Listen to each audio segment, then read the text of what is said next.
Welcome to lecture 2 of our course in microfinance. Today we are going to look at the stakeholders of microfinance. As you remember, in the previous lecture, we said we'd look at microfinance and other subtopics, which included looking at the case study of Mrs. Kafero.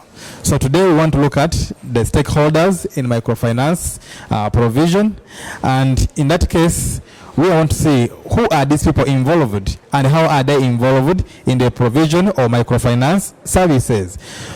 First, let's look at the beneficiaries. Who are the beneficiaries of microfinance? These are the people who receive financial services and non-financial services from microfinance institutions. And where do they get this from? Microfinance institutions can be in the form of NGOs, they can be associations like the rotational savings and credit associations. They can be what we call circles in Uganda, which are savings and credit associations.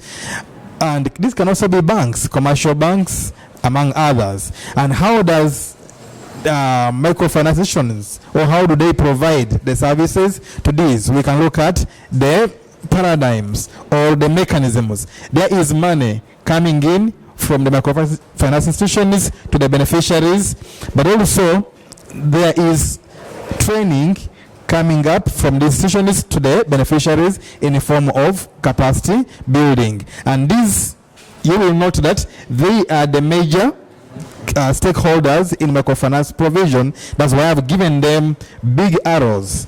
Others will have lower arrows. But then we also have other stakeholders. These include commercial banks and investment funds. They could also include foundations and donors. So you can realize that the donors are bringing the money to the microfinance institutions, and the money drops down to the people. But also we can see that commercial banks supply the funds to the microfinance institutions, who also in turn passes this to their people. So there is a connection between the financial services provided by the banks to the people through the microfinance institutions. But then we also have local governments and other bodies. For example, the central government can provide funds to microfinance institutions. In Uganda, for example, we have what we call Prosperity for All funds. They go through microfinance institutions, which is given to the beneficiaries as loans. But then we also have what we call support organizations. These can be private funds, for example, private foundations. They provide the services and finances to the microfinance institutions, who in turn provide these to the beneficiaries. But you can also note that whereas the support organizations can finance the microfinance institutions, they can also give the services directly to the beneficiaries. So if beneficiaries cannot go to the microfinance institutions, they can be identified by the support organizations and receive the funding directly. But how do we sustain this kind of provision of financial services?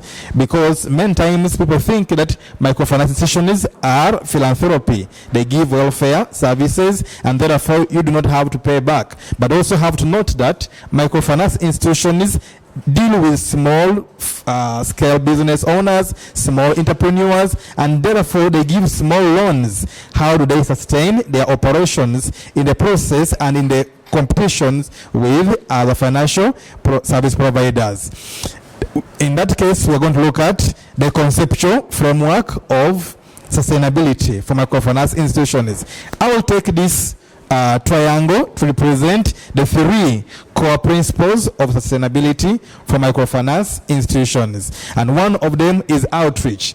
Microfinance institutions have to play a very big role in expanding their outreach, reaching out to as many people as they can, and these are often called the underserved. They have to target the people who are rarely served by the formal financial institutions like commercial banks, as we saw Mrs. Kafero in the previous lecture. She was rejected by the commercial bank, and therefore microfinance has to target such people to give them services, and there are many available around the world. But also we have to consider the issue of impact. How much impact is being created as they advance the outreach, reach many people? How do we measure the impact? The impact can be measured according to how many people have been reached and according to how their growth in their businesses has been attained. This should lead us to sustainability.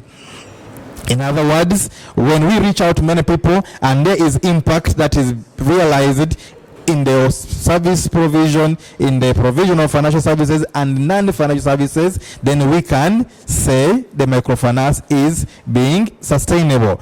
So in the next lecture, we shall be looking at the best practices of microfinance, and we shall get some new case studies to review. Thank you for today, and you can read ahead of time and find out what best has microfinance done in the provision of financial and non-financial services to the underserved populations. Thanks so much.